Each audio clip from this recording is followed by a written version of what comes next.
This to make it 28-3. Arthur Blank loving it.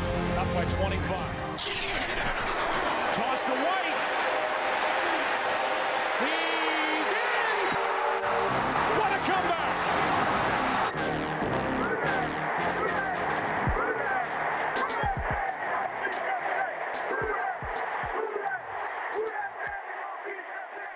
And welcome to another episode of the 28-3 podcast. Today we are going to talk about the Saints versus the Cardinals Week 1 game, which was a lot closer than I think a lot of people were expecting. Yeah. Enjoyable game. We were all there. Closer than the experts think. Although the expert to my right was pretty damn close to nailing the score. He had 23-13 and it was 20-13. So Could have been 23 if Brzee doesn't block that kick. look at that. Brzee cost you a perfect...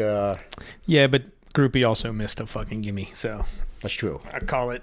That was, yeah. I was like, come on, Blake. Like, you look so good in the preseason. And you Put had some to respect on his name. That's training camp MVP. Yeah. Blake Groupie. Yeah, he was. He was. And Well, that's what we hear. That's what the legits tell us. But even in the games, he looked good. But anyway, he went back to his old ways in the game. But yeah, I mean, there's a lot to It was a pick. fun game. It's a lot to pick at this game, but it was. I don't know. I mean, I had a good time. No, I thought it was fun. Yeah, I was not expecting it to be. You expected a win, actually. I expected. No, I didn't expect a win. I predicted a win. Yeah, It was just... that was looking back. It was absolutely a fanhood win prediction. You know, Of course, you want to bet us to win. You want to predict us to win. I specifically didn't bet us to win. I had the chance to do it in my locks, which we'll get to, but I stayed the hell away from the line I bet it. And the hell it away worked from the out. money line and the spread. Oh, But you bet it? I can't bet on the Saints. but look, I can thought bet against them. I can't bet with them because I will curse them if I bet with True. them. I win either way if I bet against them. having not really Either they bet, win or I win money. having not No, that's fair. not typically bet on our own games. It is, when you've got some skin riding on a certain player getting certain receptions or yards, it's like you stop Kamara? cheering for the outcome of the game and you start cheering for like, yeah, I want us to win, but I want it to happen this way. It's like fantasy football mode. But Well, you know what? Let's go ahead and talk about Corey's lock of the week. Yep. Brought to you by... Gordon Leatherman, Spine Center of Louisville, Kentucky, Dr. Paul Silvestri. Well, just to recap, you had the Yeah. under 42.5 points, which hit. Yep. You had Shaheed over 30 yards, which hit by 3 yards. 3 yards. Which was an alternate total. You were right. So he Yeah. did not hit his total. His regular total Was but higher. because you went with alternate total. That hit also. Right. And you had Kamara over 4.5 catches. Yep. That's where they got you. Which he only had 2. And, logic would have predicted that outcome based on how Spencer has treated Kamara when he last started a regular season game. If you watched Rattler in the preseason and reports from training camp, he was throwing it to Kamara like crazy, but he reverted back to only looking. It was like he I don't want to say a tunnel vision per se, but he any of his checkdowns were in the middle. But I did still think they would at least send Kamara over the middle as a dump off route. But you look at Juwan Johnson's total.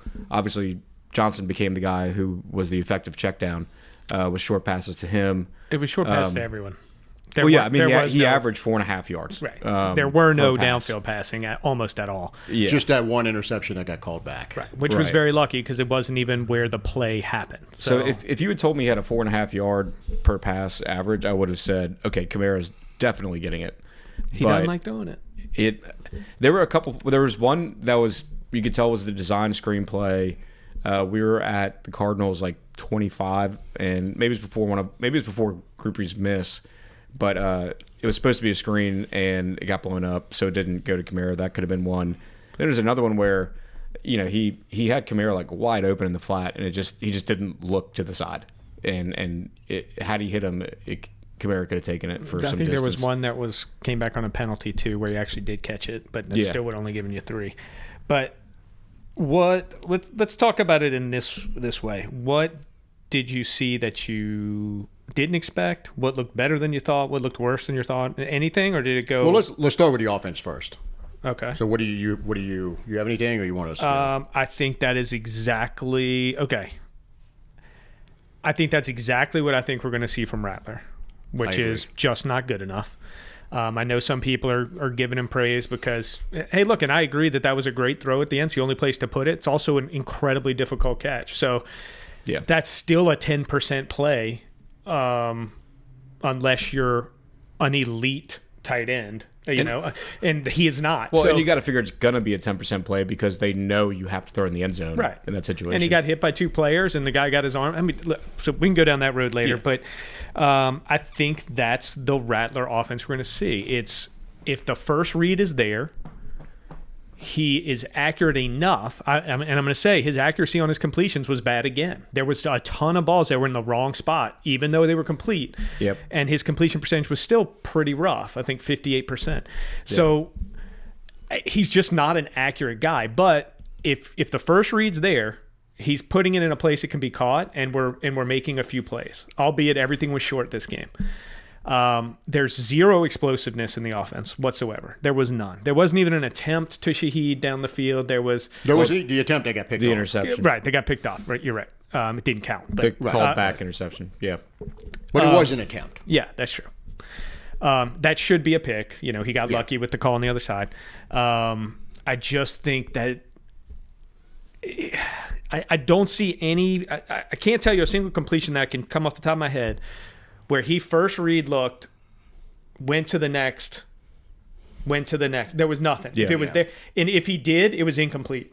So if he came off that first receiver, you could almost say that's going to be an incomplete pass or maybe a check down for a couple yards, whatever. It just doesn't seem like the processing is happening past that first guy being there. Yeah. I put a ton of blame on Kellen Moore, and I don't see how we can give him a pass for that game plan. Why are we throwing the ball 45 plus times when the run was successful early on? We averaged 4.5 yards per carry as a team. We rushed for over 100 in the attempts that we gave them. Yeah, most of it was in the first half, though. Right. Why didn't we do it in the second half? And we were never behind the game to a point where the run game should have come out of the equation. I understand if we're down 15, 20 points. Right. Totally. Yeah. We were never out of that game. The game was always close enough to where they shouldn't have been. Some of the passes were, your effective run plays, like the quick throw to the side to Olave, which he had lead blocking. You talking about the one where Olave almost got killed? That one, but there was one that actually worked where Olave gained about 7 or 8 yards, which it basically takes it from your 5-on-6 matchup up front with the running back, and then you throw it out to the sideline. Now you've got a 2-on-2 matchup. I hear you, but why do teams usually do that? It wasn't so many to where it was a big enough chunk. I mean, they usually do that because they can't run the ball. Yeah, or to change it up. I mean, there's a lot of reasons. But generally, if you're successful running the ball, you'll see the easiest path is just to run the ball. I mean, we did it a lot with Sean Payton when we could run. The Eagles do it. The Chiefs do it. Like, teams do it for a myriad of reasons. I want you to think about those 3 teams and the way they're constructed. I'm not saying like the teams are comparable, but I mean, there's a bunch of different reasons to do it. But I agree that we went away from the run. It seemed like a bit too much. You picked Kendre. Max and I picked Kamara and said our only pass. And look, I'm not saying we know more than Kellen Moore or anything. I'm just saying I think it's quite obvious that where the team is right now, that the run game has to be a very important factor the whole time. Yeah. Even if we're down 2 touchdowns, we have to keep that defense off the field. We've got to keep control of the ball. We got to make it easier on Rattler. We need 3rd and 3, not 3rd and 8. Yeah. So that is crazy. Also, the penalties. Awful. If this was still DA, Twitter would have exploded. Yeah. Because 16 penalties. Do you know how the bad coach talk would have come out so fast under DA? Did it be 16? To be fair, 13 accepted. To be 16. fair, first game. Agreed. But I saw Hurst say this actually, and I was thinking the same thing. And we talked about it leading up to the season. Yeah. Get the quarterback picked so you can start getting the flow. Yeah. You've got a new quarterback that there's no chemistry there, in-game chemistry. I understand practice. But by not doing that early on, I think we lose a little of that, and maybe that's expected. So hopefully that's all it is. I mean, apparently this crew is known for calling it tight as well, but still 13 accepted penalties. It's too many in any respect. 8 pre-snap. Well, just to echo what he said, we talked about it. I think it was right before training camp started, where you and I were firmly on the stance that pick a quarterback immediately. Yeah. Roll with one guy, let him build up chemistry, let him build up the rapport with everybody else, so we can avoid this sort of stuff. Yeah. You were more of the let the competition play out. Yeah. Because I'm gonna tell you right now, after watching Will Johnson yesterday, that 40th pick, where was he was picked ahead of that? No, 43, I think. That's who I wanted. Yeah, he was behind. That's who I wanted. Yeah, we could have had him. We've talked about it a few times. Will Johnson was the guy I thought we should have picked there. We were all texting We about both it. wanted him, yeah. It's a first-round pick that went in the 40s. And we went for a backup quarterback instead. I'm telling you, He whooped our ass. the longer he looked like the best player in the camp field, the longer Shucks sits on the bench, that pick is just you pissed it away. Because if you're in the position that we think they're going to be in, where a quarterback is in play next year, if we're a top 5 pick, that 40th pick is wasted. Yeah. And if you're just going to play Rattler the whole year, if your hot take comes true, what the fuck are we doing with the 40th pick? Take Will Johnson. I mean, Yeah. That's where I'm at. or the alternative, and not that I ever played devil's advocate on this podcast, but the alternative to that is that Kellen Moore, when he says, I believe in developing quarterbacks, like, is a true believer in that. And he's just, for good or for bad, he's not worried about the number of Shuck's age. He's literally treating him as like a Jordan Love or throwing back to Aaron Rodgers. And he's like, I'm okay if this guy has to sit for a year and have a year of, number 2 experience before we say, okay, you're the starter. Because if he does that, all right, and say we don't go quarterback next year, we would all disagree with that strategy. But let's just say, for whatever reason, we don't go QB, and it's still Rattler and Shuck next year, and then next year Shuck becomes the starter. If Shuck succeeds and does well based on that strategy, then we'll say, okay, you'd have to consider whether the pick is actually worth it if Shuck succeeds having sat a year. Because that is absolutely still a possibility. I hear you, Maybe a but small when one, you but- take in all the factors together, it just makes no sense. He's very old. He should be far along. Just when you take all the picture and put it together, I'm not saying just doesn't make sense. I'm not saying it's the most likely scenario, and I'm not even like advocating for it or whatever. I'm just saying that if we're considering the whole universe, the whole possibilities, that is a possibility. And is it going to matter if he's like shows the potential that Kellen Moore saw in him, and he comes away as your potential future QB? I mean, and he's doing it at 27. He's doing it. So then your only next decision is like, so it doesn't what's his concern next you contract? at all that that's Kellen's guy, right? I'm not And saying I'm not. He picked the guy he inherited over the guy he picked. To me, the gap had to be significant. I don't know if concern Maybe is. not. I don't know if concern is the word. It definitely, doesn't make you feel great. Well, here's where the concern comes in for me, and you probably are going to agree with this. It's the scenario we brought up on the 2024 season preview episode, where we popped up with the question to you, the scenario of, hey, if the Saints end up with the top pick, would you take a quarterback or would you roll with Spencer Rattler? Right. And this was last year when Rattler was the flavor of the month. Everybody was super excited about him. We hadn't seen him really play in the game yet. And you were arguing, I'm not taking a quarterback. That was considering still having Derek Carr as well. Right. No, okay, that's fair. But here's the thing I'm concerned about is if we only see Rattler this year, would that tell, and he stays at the level he's at, which is, mediocre at best, and we don't see Shuck at all, and we still end up with a top 5 pick, Right. you can't pass up a quarterback there. They won't. Yeah. Let me ask you this: is Rattler a bottom 5 quarterback in the league right now? Absolutely. Yeah. Is there any debate? No. None. I don't think He's so. 0-7.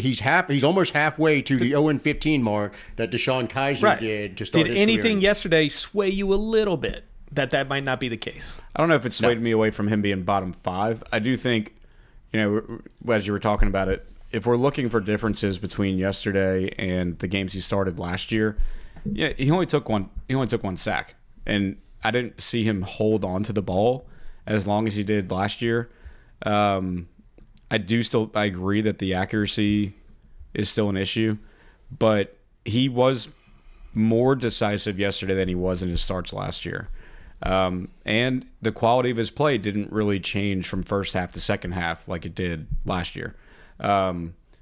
So there's something there, but I agree. I don't know that if the there is there enough to get him outside of the bottom 5 at this point. He looks like what Teddy Bridgewater has become over the last couple of years. Yeah. But that is his ceiling to me, is a backup quarterback who he can come in. He's just going to make the short little passes. He's not going to try anything. He's not going to go Fitzpatrick on the defense. Yeah. And that to me is his ceiling at this point. Yeah, which is fine because he'll be collecting an NFL paycheck probably for the next 10 years. And he should be. I think he's proven he belongs in the Belongs in NFL. the NFL. Yeah. I also don't believe he's a starter in the NFL. So that's just where he falls. Yeah. Hey, your 5th round pick, great. I believe, contrary to what I've always said about Haener, I do believe Rattler will be in the league 9-10 years from now. Yeah. I don't think Haener's going to go anywhere. Yeah, the quality between Rattler and Haener is significant. Yeah. Significantly. So last year, 6 starts, he averaged about 13.5 points. How many points we had yesterday? Right. I mean, no. You're not winning games at 13 points. We know that. The word that came up the most when I was flipping through the Twitters just to see what people were saying, whether it be angry or just analytical, whatever. The word that came up the most is analytical. Have you ever seen anybody be analytical? Well, like our reporters are. I mean, like Ross and Underhill. So like there's Ross and Underhill, and then there's people just screaming at their phone. That's 90% of it. Yeah. But the phrase that came up the most I saw was game manager, and that's probably even generous. I think it is. It is. But I think with Rattler, that's kind of the most you can realistically hope for this year. Anybody can speculate about potential and how good he could be. A lot of people praising him for the pass to Juwan at the end. Like somebody's like, those are the passes that Breeze used to do, whatever. It's like let's pump the brakes on that a little bit. But like he has flashes of like that. I think that was one of his better throws. I do. But it's ironic to me that Kellen Moore said one of the reasons he went with the thing he was looking for the most in deciding on the starter was consistency. And so that leads you to believe that, okay, Rattler was the most consistent throughout training camp and preseason.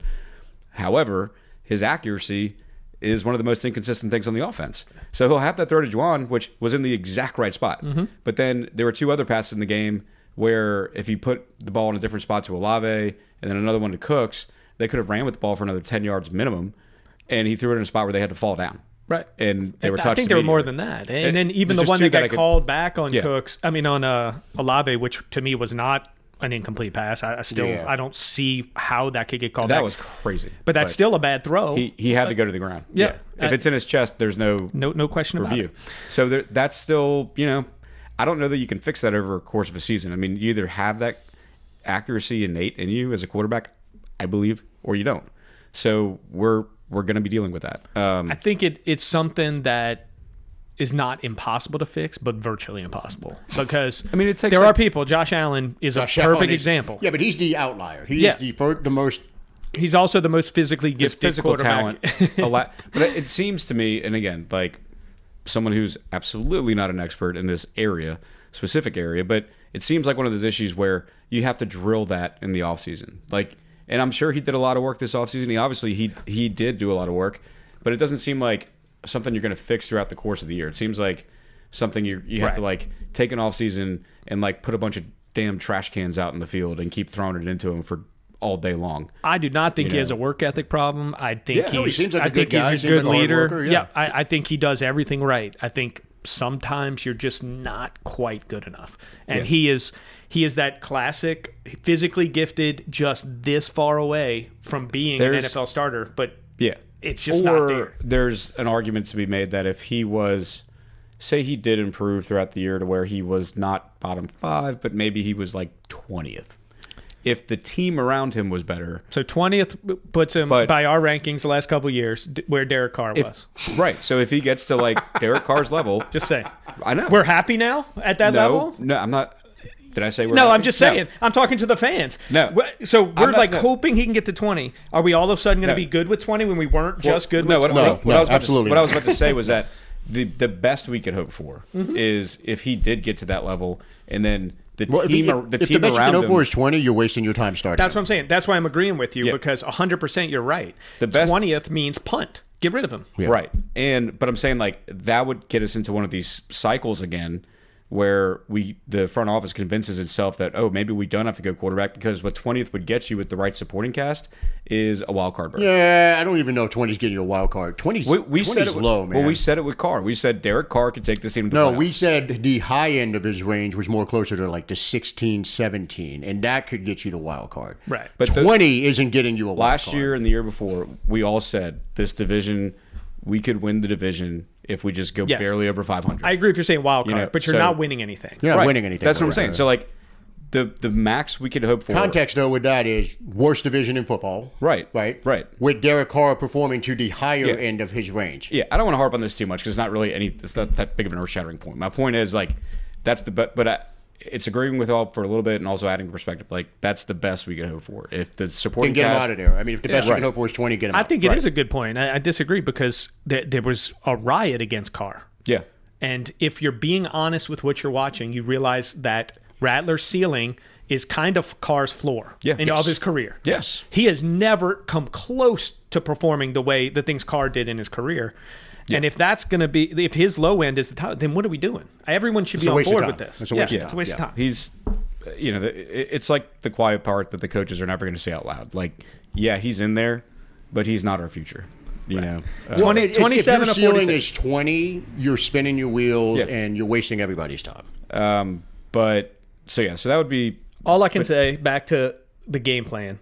If Kamara and Kendre only get 16 carries, we will not win a game. Look, I liked our rushing attack in the first half. I did too. They got Neo involved. They had a great balance to it. Yeah. You would have got it right this week if they'd have given Kendre 13 carries. Yeah, he looked good. He still had the most all-purpose yards. Yeah, that kick return, he almost popped. He had a great kick yards return on the kick return. Look, he looks good. Yeah, he looks smooth. Like somebody tweeted, like he's explosive. He looks smooth, and they put like you can tell he's a different player than he was the last 2 years. I guess it was the whole DA doghouse, mind not right. Maybe it's the immaturity. I don't know. He looks better. But how do you watch that 5 carries and he gets no more touches? How?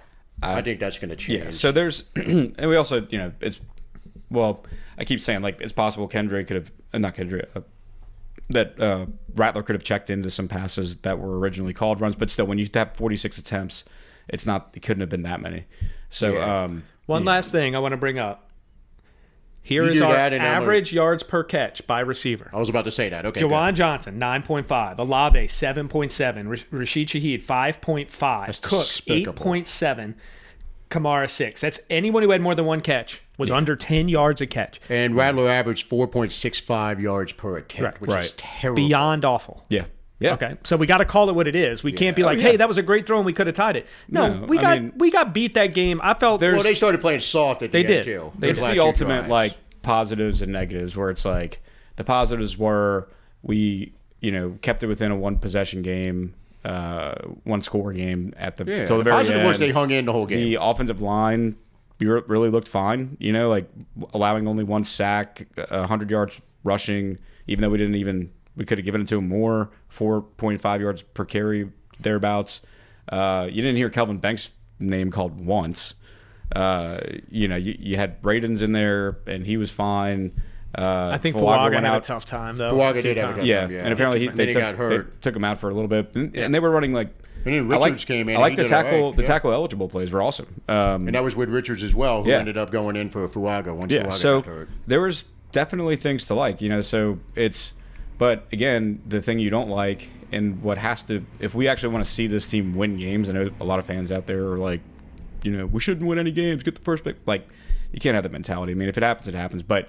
Not this early. Yeah, we didn't have, like you're saying, like the offense didn't have that like killer instinct, and it didn't look like it could even have it. Like if we weren't just able to dial stuff up just to put a dagger in or take a shot play, like it just didn't seem like it was available. I'm glad you said killer instinct because the final sequence before the end of the first half when we sat on the ball with like 30 seconds left, that showed he had no confidence. Even in his comments today. You read between the lines, and it's like, well, we didn't want to possibly give them the ball back to where they had some time left on the clock. Well, yeah, if they didn't have 3 times. Other words, I don't trust the quarterback to not fuck up.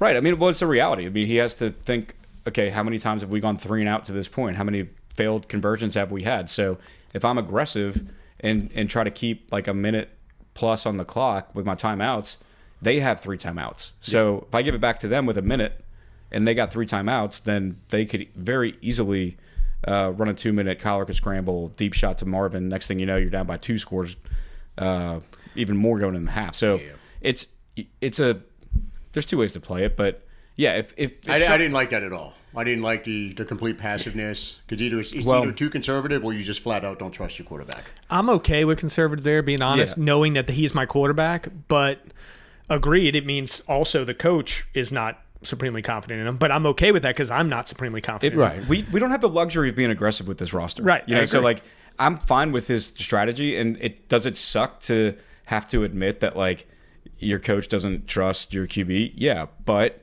he made the right call, all things considered. I mean, you get the ball back in the second half. The other team had 3 timeouts, and what's your likelihood of success? And just you scored 1 touchdown at that point. So the likelihood, and Rattler's better arguably in the 2-minute than he is regularly, but still, you get the ball back, like pack it up, don't let anything bad happen. We had 1 20-yard play. 21 was the longest play we had. To think we were going to execute a 1-minute offense. Yeah. The likelihood was to get 60 yards. Yeah. You always, as a fan, you want to see your team be aggressive. You want to see your team just use every. It's the Cardinals. They're not world beaters. You know what I mean?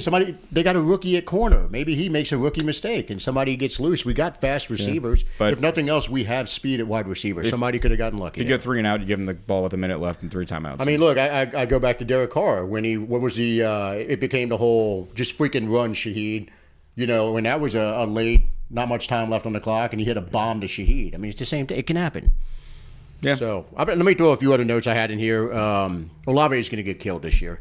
I was watching him. It happened on my side of the field twice. One time he kind of limped off, came back in. The other one when he got clobbered on that short pass. Yeah. And I thought he was concussed there. He limped off at the end of the game too. He limped off at the end of the game. I mean, I put this in the Discord. Can we fuse a Guardian cap to his skull and then just put the helmet over it? I mean, this dude is just going to get killed this year. Yeah. He just takes nothing but big hits. That big shot he took, it was like Will Johnson knew that play was coming because the motion. Oh, that was Will Johnson? I didn't even see the replay. You could tell it was Will Johnson. It happened right in front of me. That was Will Johnson. Yeah. Shaheed should have blocked him, but it was like he barely even, he went untouched. Yeah, and then the other notes I had, Vele. I mean, they didn't do a damn thing with him until the end. I saw him go in on a pass that was deflected in the end zone a few plays before. Yeah, I'm not expecting to see a whole lot from him. Then we shouldn't have traded for him. We're back to that. It's a 4th-round pick. I mean, you picked him up the week before the season started, right? Or 2 weeks, whatever it was. Or the final week of the preseason. All the noise was he's going to beat Cooks out. He ain't beating Cooks out, dude. But I mean, do you expect him to be plug and play into a completely new offense week 1? I mean, I expect him to have a role. More snaps, I expect a role. I think it's going to take. If it's just in the red zone, just something like. It'd be nice, but I think it's going to take a couple weeks. And then the final note I had written down is Juwan Johnson is still Juwan Johnson. Yeah. Look, if he didn't have the. Where did you have him rank going into the 2024 season? Top 5. Yeah, definitely. But look, you had your moment. You gave him a grace too when you thought he was going to. What was he? 800 yards. What sucks for Juwan is that yet again, is that he sucks in the clutch. Dude, he was our leading receiver. He had a good game up until the last play. He did, right? Did he not? He's also like, if you don't know who Juwan Johnson is at 30, I don't know what you've been watching. Like you can't expect that. I did see a funny tweet. I said he has to catch it, but I wasn't expecting him to catch it. Look, there was a 14.7% of him completing that catch, which would have been the lowest of the weekend. It would have been the most impressive catch of the weekend. Right, and I agree with that. That would have been a very impressive catch. Yeah. The best we saw was that Foster would have caught that. I'm like, Foster literally dropped one wide open in the end zone a year ago. Yeah. I mean, we got a short memory span. Foster's catch would have been like, what, it was like 90th percent. Well, look, you know how it is. When a player doesn't play for a couple of games, all of a sudden he's the best We love the player. backups. Yeah, we love the backups. All right, let's slide over to the defense. Well, real quick, who's our offensive MVP for each of y'all? There's not a clear-cut MVP. You and I picked Kamara. He picked Kendre. To me, it's clearly Kamara. If you're picking one, if we're going to do, we're not going to pick. I don't think. Is it clearly? One. I mean, it's 57 yards in the touchdown. He's the only one that scored, but it was so limited. I mean, well, so from articles I've read today, I saw John Hendricks gave it to Rattler, which is hilarious. That's insane. But he's been pumping Rattler for a while. In the preseason. I, No way it's Rattler. That's insane. I was going to go with you would have been right if Kendra would have gotten more touches. I agree. I mean, Kendra had most all-purpose, but he wasn't off. It was a lot of it on special teams. You can't really give him offensive MVP. No, but the most impressive player that was trying to score this was Kendra. I mean, hell, do you give it to Kelvin Banks for being his first game ever in the NFL and doesn't get his name called? The sack wasn't on him. You know, like it's like one of those. I'd games. love the point, but I don't feel right giving it to AK because I don't feel like he did enough. We have to decide, since it's week 1, we're going to decide this right now. Are we picking MVPs or are we not? Because I think if there's not a clear-cut one, we don't pick one. then we're going to be doing that a lot. That's fine. But there's not a clear-cut MVP. Yeah, I mean, if I had to vote, I'd probably say Olave just for gritting it out. For not getting hurt. He came back. He was there. He didn't drop anything. 7 for 54 on 13 targets. I mean, He did technically drop something on paper. Yeah, he did. Got called back. Got called back. oh well, yeah. So he dropped one. That I guess it is a drop. So AK also had 57 yards and had a touchdown. yeah, I'm voting on there's no clear-cut MVP. Yeah. We don't give it to him. I don't think there's a clear cut. You fine with that? If we're doing it, I just Let's don't just like do doing that. that. I Well, think I mean, it's but there's shitty no because there's going to be arguments over it, and it's going to be an argument over don't select one. Majority, man. Versus- It's 2 out of 3. That's all we got to do. All right.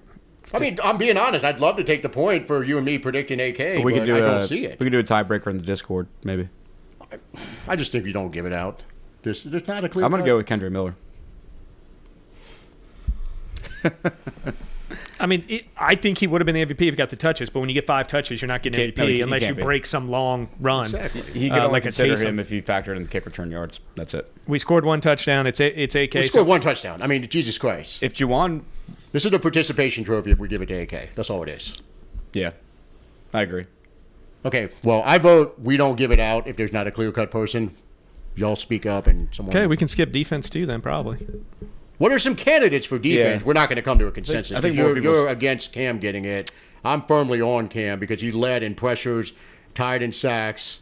I was gonna say DeMario was lights out. Grando had a really good game. Pete Werner had a damn good game. I mean, Grando had a better game than Cam, so Why do you think- say that? Cam had 4 pressures. Grando had 2. yeah, he had a sack and a half. Also, both he had a chased sack and a down half. Trey Benson 50 Yeah, yards that- downfield. He that had play twice as alone- many tackles. There's plenty of reasons to give it to I was gonna say probably Granderson. Cam did better. Granderson would be top of my book after that. I don't think it's close. I love Yeah. Cam's game. It was a split sack with Granderson where Granderson got there first, and it was a missed block. That was Cam's sacks. Granderson we talked about, are they going to be able to get wide enough? Granderson Right. got wide. Yeah. Tons. Granderson was all over the place. And he did this a couple years ago where we thought this was going to be the launch Yeah. season, and he just disappeared. He- I don't know, but that was one of the best You're games. I've too ever low seen on him play. Cam this week. I love Cam. Because I was Just- reading. No, I was trying to, because I'm like, you know what? Cam had a really good game. He had a really good game. It was one of I his- was reading all the recaps and It's the best that Cam's looked in a long time. It was a really good game. yeah. Well, I was trying to find a tiebreaker he here because I knew he actually- was going to argue against Cam, and I was yeah. going to argue for Cam. So I'm like, let me read up and see what some of think- the other people were saying. I think his And I alignment. saw that yeah. Underhill had Cam and DeMario as his 2 best guys on defense. Yeah. I think Hendricks had Cam and Grando. probably Grando, and then I can't remember somebody else, maybe Triplet. Look, Cam's been in everybody's list. I would put Cam. Cam had a good enough game for me to where, you know, if you're talking like top 3, he's had either the second or third best game on the team. But I think Granderson had the best game. DeMario. DeMario's got a Maybe case. give a tie for second to DeMario and Cam. But look, Cam played a really strong game. I think. DeMario and Pete had the same number of tackles, and Pete had a sack. So it's not to discount Cam. Cam was awesome. Mario played better than Pete, though. He did. Yeah, Agreed. I mean Pete's stats were. I mean, like he had 2 more solo tackles, but they had the same amount of total tackles. And but I would give it to Granderson. I think the rundown of Trey Benson is the tiebreaker for why Granderson should get That's it. sad. It's insane, though. It's not sad. It's I a know, full it's- effort play. That was Like, an insane play. dude. No, I know, but it's just sad that the tiebreaker is the guy ran down. You know, he tackled somebody on a 50-yard gain. It's just the story. He's of the day, a 267 He had pound. 2 passes I understand deflected. that. It's kind of no That's a- different than freaking Mark Fields doing it and Leon Look, Lett. I know. yeah. Does it suck that we allowed a 50-yard run? Absolutely, but. Do you No, see that's a fine. Dennis We can do Allen Granderson. coach, That Todd means nobody- Grantham that coach means player? nobody got it, No so. one exerted that kind of effort on defense last year. I mean, these are little things that you look for. I think you're have a just shred of underestimating hope. his game overall. That's all. I think Yeah, Granderson was all over the place. He was great. I said he was that, sliding granted. into the flattened coverage. He had 2 pass deflections. He had a sack and a half, another tackle for loss. He ran down Benson, which is a crazy play for a guy that big on a running back that is quick. And he wasn't even like dropped back when he started. No, he was he on the caught line. him. He was on the line of scrimmage. Yes. when he I'm started not downplaying Granderson's game. I think he's in the discussion. I think it's a three-way tie. running. Why do you hate Granderson so much, Max? Christ, there we go. God. You belong on Twitter. No 5 wonder solo you're on- tackles to 2, right? I mean, it was a better game than Cam's game to me.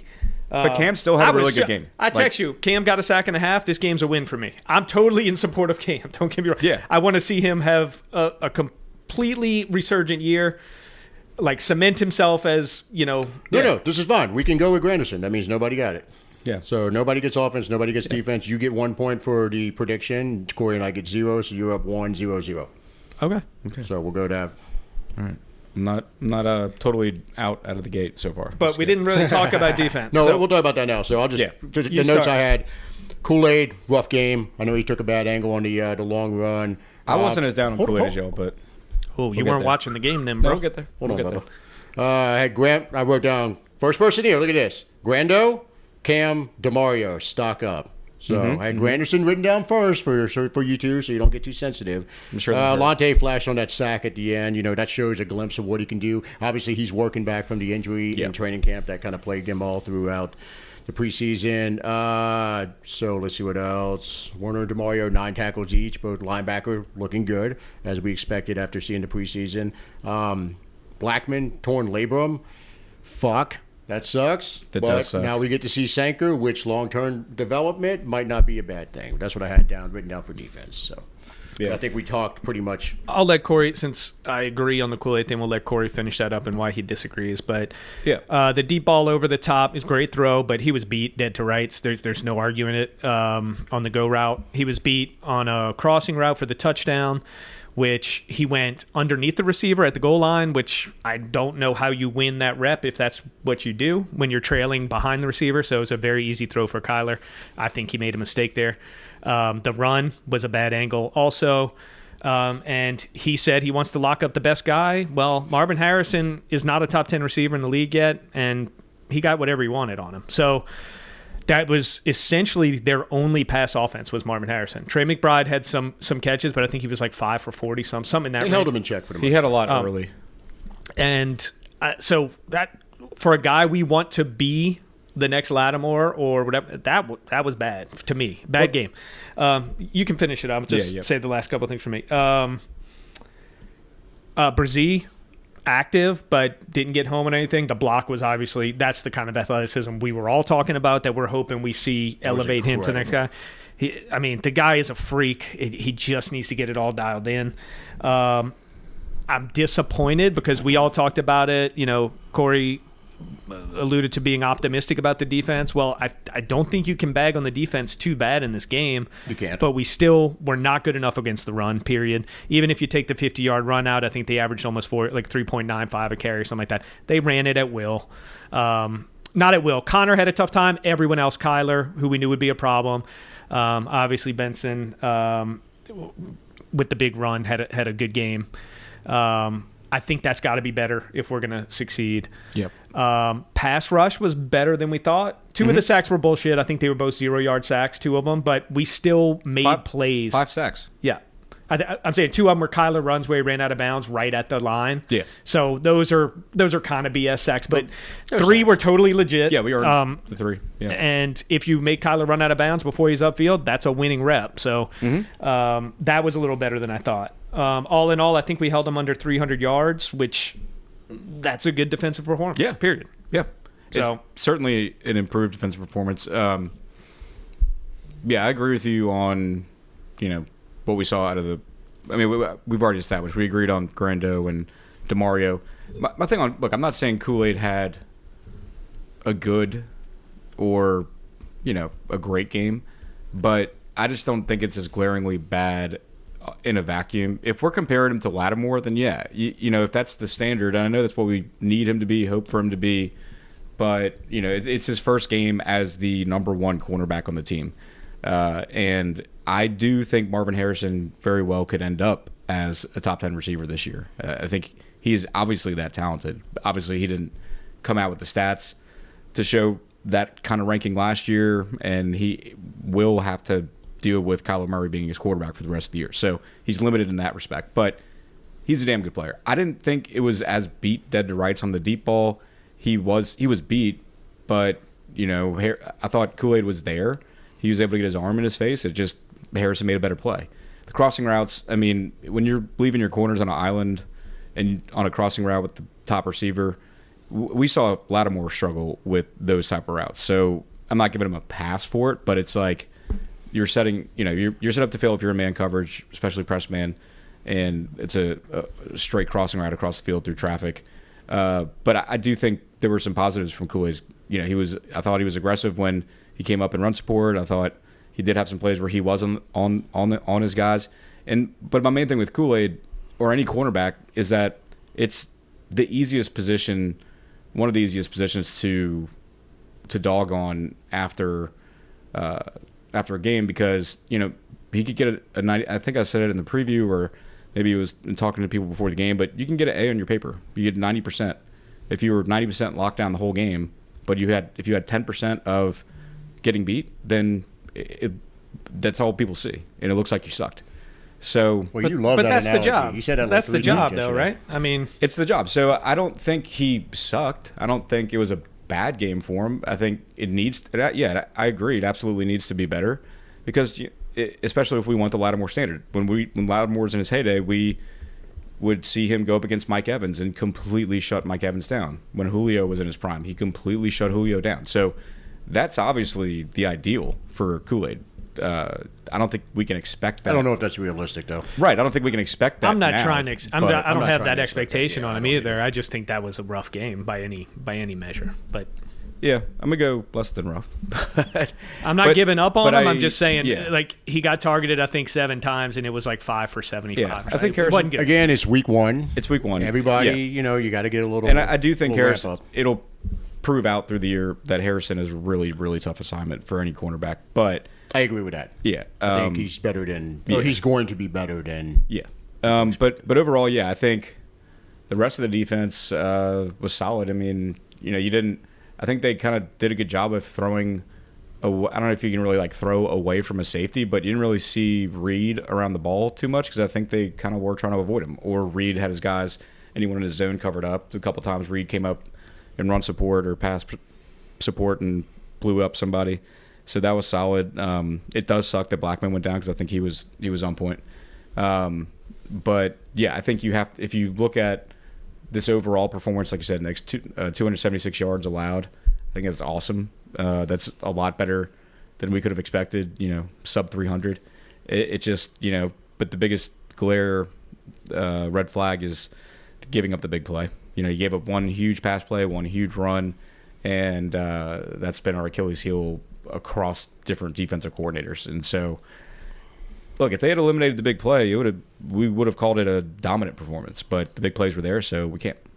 Yeah, and you can't give up 2 of them. Yeah, You just can't. One is too much, but yeah. All right, let's talk about special teams real quick. I'll just hit you with the notes I have. First thing is WTF, groupie. Yeah, man. What the That. Then I have Breesy, holy fuck, because that was incredible to see. Kendre was fantastic on returns. He almost popped one. Kroger, solid first effort as a punter, 50.5 average. Yeah. And then Stutzman, I think, is going to be a beast on special teams this year. Yeah. I love the punting stats. You could tell he had a good game being there. He pinned him twice, too. But the one where it was to the corner I was sitting in, where he, like, the guy was tracking the ball, and it was one of those where, like, you catch it and you realize you're out of bounds. Like, Yep, on the 5. I love when that happens. And even another one where we were back pretty far, and he got the guy to fair catch it inside the 20. Yeah, it was a good performance. Yeah, he was solid and didn't really have any shanks, unlike Gillikin making his long-awaited return to the dome. Once Gillikin, I could see it from, like, us in terrace corner, pretty close to the partition. Back's got his picture of me and my, Sting impression coming down from the rafters. But you were way higher up than Sting was ever was. Well, it's not a basketball arena. But you could see it perfectly when Gillikin shanked it. I was like, let's go. There's the Gillikin we know and love. Dude, he's a big guy, man. He was working Gillikin? out. He was working out in front that's of right. us the whole You time. always get to see the man. punters up close. He's not small, man. Yeah. But yeah, and I also agree with Kendre. Love you could kind of see the holes open up, and he made good decisions with where to run it on his returns. He looks like he's going to pop one for a touchdown at some point. We had good protection. We had great blocking, I thought, on kickoffs. So that was encouraging. Whatever guys they chose to be in the final 53 and be on kick blocking, they did a good job opening up some lanes for him. Yeah. So it was part Kendra, but part sound technique on the guys blocking for him. But yeah, I mean, other than that, yeah, what the hell, groupie? Not on special teams, no. Yeah. I mean, I'm glad the groupie thing didn't come back to bite us again, because we would have had been going for 7 anyway at the end. So it doesn't change the game situation. And Brazil evened that out anyway. Yeah. So, I mean, 1 missed field goal for each team. The Kendre, the highlight was the Kendre return, the long one. Was almost 50. How far was that? Close to 50 yards, huh? It's like, yeah. Probably like 40, considering he probably caught it at like the 5. 43. Yeah, he was in the 40s. So, But it's good. Yeah. It's great. No, look, he looks good overall. Yeah. I think if they give him enough touches, he's gonna really perform this year. He could have a monster stat game if he continues to catch kicks and runs the ball a little bit more. I mean, he only had 24 rushing yards, but still, just because his kick returns ended up with over 100 all-purpose. It's like you get that guy a 75-yard game on running and 10, 20 receiving, and then he still has. We will not win a game if AK and Kendre don't combine for at least 25 carries. I don't think we'll win a game. I will agree with you on that 100%. That's, yeah. I mean, or the yardage. I mean, if they can't. I mean, if they need the attempts. But I think we need to just control. If they have less than 25 and one of Kendre pops a big one, then it gives you a fighting chance. But I agree, yeah, you got to give him the ball. It's got to be more balanced. I will be laying money on the Kendre Miller anytime touchdown every week because it is coming. That long run is coming. Well, yeah, the long run, but God, we got to get down at the goal line first. No. The long house call is coming, like the 50, 60-yarder, 70-yarder. He's got the juice for it. You can see it. Kamara, I don't think, has the juice to hit a 60-yarder. Factor that into one of my locks. There you go. The one other stat I was surprised, because I felt like when we did drive the ball, we were dinking and dunking it all the way down the field and having these long drives, which are great. We lost time possession by like a ton, like by 7 minutes. That surprised me. And that's another stat, I think, if we're going to win games, that's a stat we're probably going to have to win. We're going to have to keep offenses off the field and control the ball, because we're going to need longer drives to score points. That kind of makes the defensive performance even a little bit that much more impressive. Yeah, it does. And you think about it, too. One thing I meant to mention, they held them to 3 points in the second half. Mm-hmm. That's solid. I mean, the Cardinals, they're doing everything they can to close the game out. And they didn't let them. I mean, You needed the ball back. Alante, after we got the field goal, we needed the ball back. Alante gets the sack, immediately get the ball back. I mean, they did their job at the end of the game, which we haven't seen in a bit. It's kind of the inverse of what we used to go through with Peyton Breeze, where if we were playing a lesser opponent, we were like, come on, defense, you can't let this team hang around. Can't let the bad teams hang around. That's where they bite you. So, we were the bad team that our defense allowed to hang around. We didn't get it in the end, but if the defense didn't play the way they did, we absolutely would have been down by 2 possessions. Yeah, I agree. At the end. Yeah, I'm going to go ahead and wrap it up with a few thoughts about the game day experience in the Superdome. Man, there was a guy that was having a fucking meltdown in the bathroom. He couldn't understand why there were sinks. Saints fan? Yeah. He was telling everybody who would listen, which is basically yelling at the top of his lungs to everybody in the restroom. He's like, I pay $5,000 for my tickets. Why are there sinks here? Why are there sinks there? He goes, those should be urinals. But does he not want to wash his hands? Do you pay $5,000 to be... Did he have to wait for a urinal? Was that the problem? He was in line too long? It was frustrating him? In his defense... Just tell him pee in the sink next time. In his defense, the new system is pretty damn bad. I don't know how it is where you were sitting. The bathroom by your seats... The plaza is terrible now. It's weird. You have to go around... Yeah. The women can go straight through into it. The men have to go around. You have to circle around. Yeah. The last time I sat in your seats was when they were still doing some construction. Yeah. I thought that whole setup was kind of a temporary. No, it is apparently permanent. Because up in the 600s, it was great. I mean, I had a great time going to the bathroom. I don't think they altered anything up there. I think they kept it the same. But the plaza, the restroom experience in the plaza is awful now. Yeah, they're actually. I mean, the lines were long as hell, but there's a special for our listeners that go to the Dome. There's a shortcut to get into the bathroom quick. You do have to go down to the 300 level, the little like landing spot where they got the market and all that stuff. The old, what used to be the old hallway connecting the club rooms, there's a bathroom on that hallway. There you go. And there's almost never a line. People were joking about it because they tagged it as a family bathroom, but it's absolutely still a men's bathroom. There's 3 urinals on the wall, but they put the family Look sign. at you doing the Lord's work. Here. And but it was all dudes in there, and everyone's like, "This ain't no damn family bathroom. What the hell?" And I'm like, "Yeah, I mean, but like, we're family. We're all Saints fans." So before we go, I just want to know: are you going to be ready for this week's locks? Of course. Are you going to lock it down? Look, you're going to earn that second. This was the closest I've been on a lock in a long time. We were just 3 receptions away. Very true. 3 receptions away. You know, I tried to come in hot with a 3-leg parlay if I just wouldn't have bet on Alvin's reception. So I guess I got to give Bruce, who came in from London this weekend, some credit because when we were talking to him, I was waiting for your shout outs. He was, I was let you talk about the game day experience. I'm getting, okay. Sorry. But he thought he accused me of having CTE for. Because he played fullback in 3 different sports, as he'll readily admit, so kindred spirits there. And he goes, I think he's like, look, I had a bunch of concussions, and there's no shame in that. You played fullback, so I don't know, maybe that was getting to you when you made those locks. And I was like, you really think it's that outlandish? And he was like, you really think Alvin's going to have more than 4 catches? I was like, I think it's going to be a dink and dunk game. So yeah, and it was a dink and dunk game, but just not to Alvin.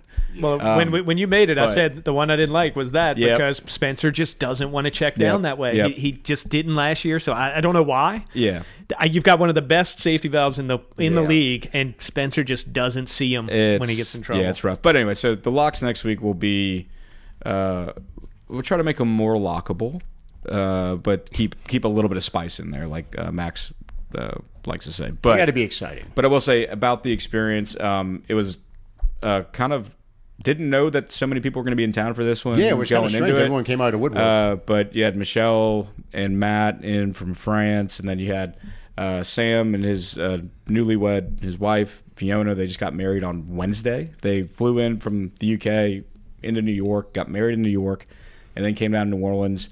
And I just met him on Saturday before. He's in our British Saints fans WhatsApp group, and he's in a couple of the other Discords too. But it was his first ever Saints game, and it was they hadn't gotten tickets yet. The 2 next to me were available, so he was able to get those tickets, and it was really cool.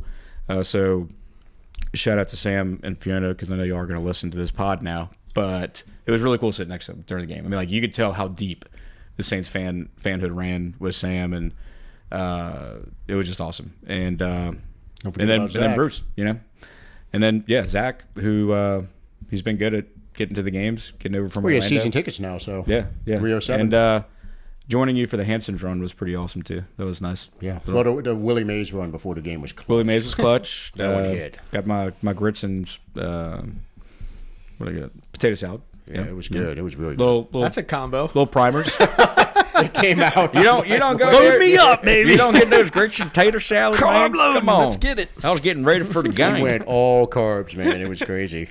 Yeah, just like our diabetics always do. So, Yeah. good thing I had my insulin. No, man, it was a fun day. I think overall, the game was competitive. I had a good time. It was better than I was expecting. And look, at the rest of the games this year, or at least entertaining, like we have a chance at the end, that's fun. It was nice of the Show some NFL to development. make the Bills a road game. Hey, Nick will be there. Yep, I'll be there. Yeah, that team that Pray played, for me. The team that played the Ravens last night. Thinking about that team going up against ours right now is kind of scary. Yeah, next 3 weeks are going to be interesting. We just got an update on our Discord about Brock Purdy. What happened? If you want to read it, he is uncertain to play. Oh, and Kittle's out already. Wow. So Kittle's out, from Jennings Adam out. Schefter, and we do know that George Kittle's out. So Who is the backup in San Francisco? Mac Jones. Oh, the guy that Shanahan supposedly wanted. The last time we played Mac Jones, we had a field day with him when he was in New England. Yeah. That was like They the scored a one. little 3. bit different offense, though. They scored 3. Yeah, better coach too. I'm going to go on a limb. Offensively. Yeah. I'm going to go on a limb and say it's the same Mac Jones. I'm going to go on a limb and say he's going to look a little bit different. He did not play terrible last year in Jacksonville.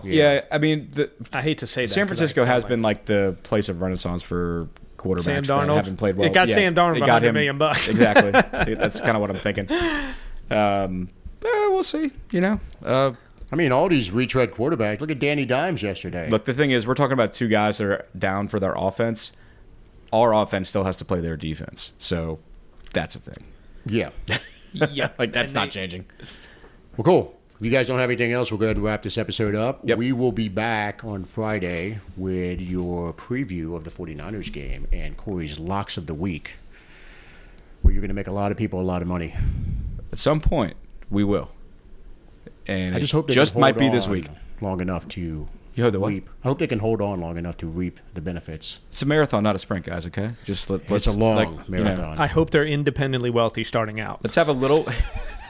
Well, we are equal opportunity podcast. So even if you're not independently wealthy, we still encourage you to have the faith. Well, hey, But, here's this. Don't put it on the locks if you're not independent. Yeah, maybe we recommend like not betting at all if you're still The silver trying to lining get there. is you're but only down $50 Yeah. after week one. just like Kellen Moore told the team, the only thing this means is that we're not going to end the season undefeated. So You know what we need? We need a We got graphic. 16 more games. We need a graphic of Corey's lock of the week and then the running tally. You got your iPad? Just I'm going to work on something. yeah. I got a good T-shirt design that's coming that courtesy of this guy. T-shirts are going to be coming in hot. This one's going to be good. Yeah, and I'll like show you the prototype in a minute. like our other best-selling T-shirts the past couple of years, they will do exponentially better as the team starts to do worse. We're gonna put that up in the So, Discord actually first, Max. We're gonna put that. Is it it'd be the drawing though, right? No. This one we went to. I think you do both. I think the drawing's we funny. can do both. The drawing's incredible. But real quick, there were a couple Max and I were debating on, and we still got to get Corey's opinion on it. But Okay. let's put those names into the Discord and see if they're on the yes, they should be included on the shirt, or no, they should not. Because there were about 4 that I think we had a differing opinion on. Was it a Lou miss or not? It was a Lou miss or not a Lou miss. They're all Lou misses, Yeah. but some of them are just. Are do they belong in are the they greatest relevant hits? enough? Right. There are very few Lou Because this is the Hall of Fame shirt. Yeah. Of yeah, Lou this misses. is the greatest hits, kind of like a Yeah. concert shirt. Can't spell miss without Loomis. So that'll be going in. Can't What? spell Loomis without miss. You'll put it in today, Max. Just put it in there and see what kind of opinions we get from the guys, and we'll add them if the popular vote is for them, and we'll take them off if not. Yeah, I mean, I think we got the big ones on. I think there's just like one spot that's up for debate. All right, let's put it out there and see what We'll happens. put it in there. But with that, we're going to go ahead and wrap this episode up. We'll see you guys on Friday. Thank you for listening to this episode of the 28 to 3 podcast. Who dat? Who dat? What a comeback!